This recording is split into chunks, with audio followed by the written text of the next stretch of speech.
MTG Avatar Villain creates infinite copies out of the command zone. After months of build-up, today finally marks the digital release of Magic's Avatar, the Last Airbender set. In just a few hours, we'll get to see how the new cards stack up in formats like Standard and Modern.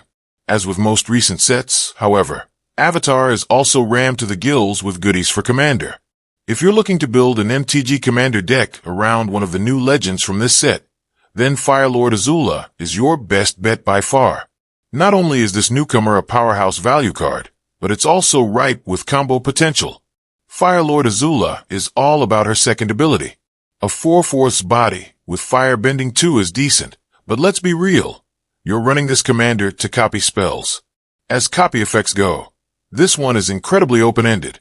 There are no restrictions on it in terms of card type, meaning if you can cast it during combat, Azula can copy it. This lets you make duplicates of permanent spells, creatures, artifacts, etc. that aren't normally eligible for effects like this. The fact that Azula has to be attacking for this ability to be active is an obstacle, but not a tricky one to get around. Your instants and cards with flash are viable targets right away, and there are plenty of ways to grant flash to the rest of your deck too. High Fae Trickster and Vidoccan Orrery are both ideal, and even temporary options like Born Upon a Wind are great here too. Azula's power scales up alongside the things you're copying with her, and flash Grantaires like this greatly expand your options.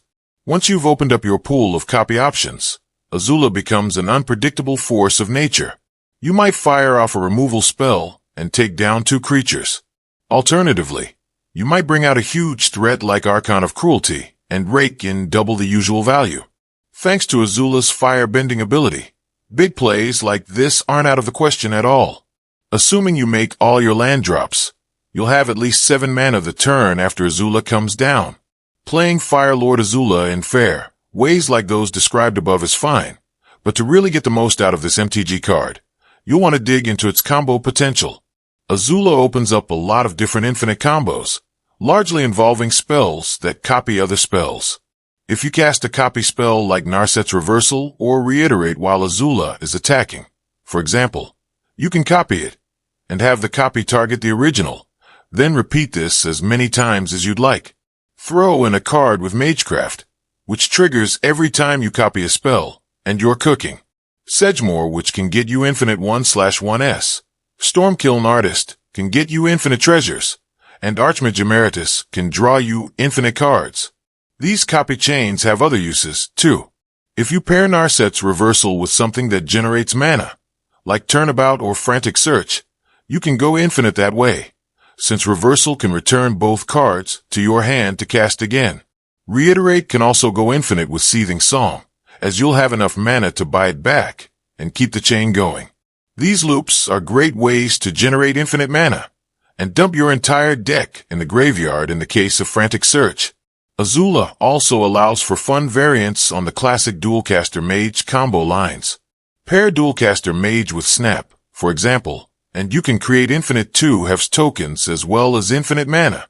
This should help you dig for another piece like Goblin Bombardment to close things out. These combos are interesting in their own right. The fact that Azula gives you the key piece right in the command zone, however, makes them doubly so. The combos above will absolutely clean house in bracket 3 and 4 pods. Based on early discussion from around the MTG community, however, Fire Lord Azula could be capable of pushing even higher than that.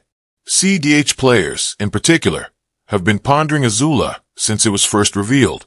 There are good reasons for this. For starters, Azula is a commander in Grixis colors, which is a big plus in CDH. The best win cons in the format, Demonic Consultation / Thassa's Oracle and Underworld Breach / Brain Freeze, both fit into Grixis decks.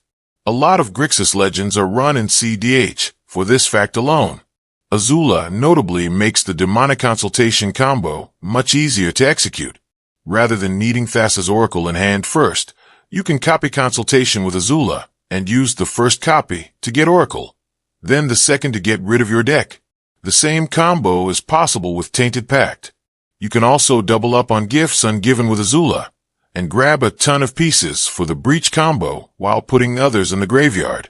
While these interactions are powerful, Azula has some steep competition in CDH. Rograk, son of Rogos/Silas Ren, Seeker Adept, is the go-to Grixis commander in the format right now, and Azula lacks many of its advantages. There are also plenty of big runners-up to contend with, like Kefka, Court Mage, and Norman Osborn / Green Goblin. The fact that Azula needs to attack to do anything at all is a concern for many at this stage, compared to these other options. All of that said, it's still great to get a new commander that's even in the CDH conversation. Fire Lord Azula is undoubtedly one of the most exciting new legends from Avatar. As a result, I expect it to see widespread use across all brackets.